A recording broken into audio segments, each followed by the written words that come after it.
Les tendances, il y a les tendances et il y a le contexte. Le contexte, c'est toujours celui de l'infobésité qui malheureusement ne va pas aller en s'arrangeant.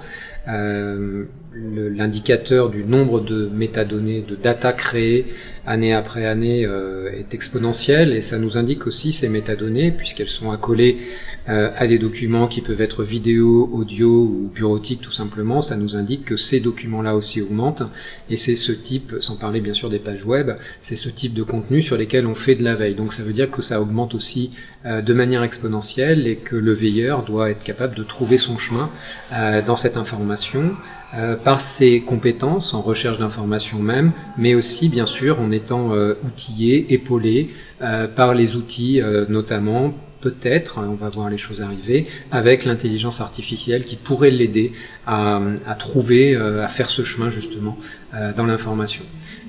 Autre tendance importante, les fake news. Alors le côté fake news, c'est pas la tendance en tant que telle qui m'intéresse, c'est le fait que on est passé dans un contexte sociopolitique où la fake news devient quelque chose d'assez banalisé, on va dire, et d'assez outillé, de technologiquement très outillé, avec notamment les deepfakes par exemple. Là, on a tous vu des exemples.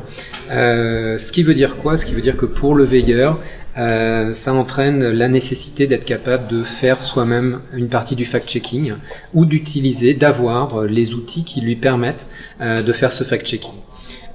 Donc là encore, il y a une montée en compétences qui va devoir être faite, et puis la connaissance des bons outils. Mais bien sûr, tout cela est chronophage, et donc il y aura des arbitrages à faire sur la qualité de l'information par rapport au temps qu'on peut consacrer à cette information, à valider cette information.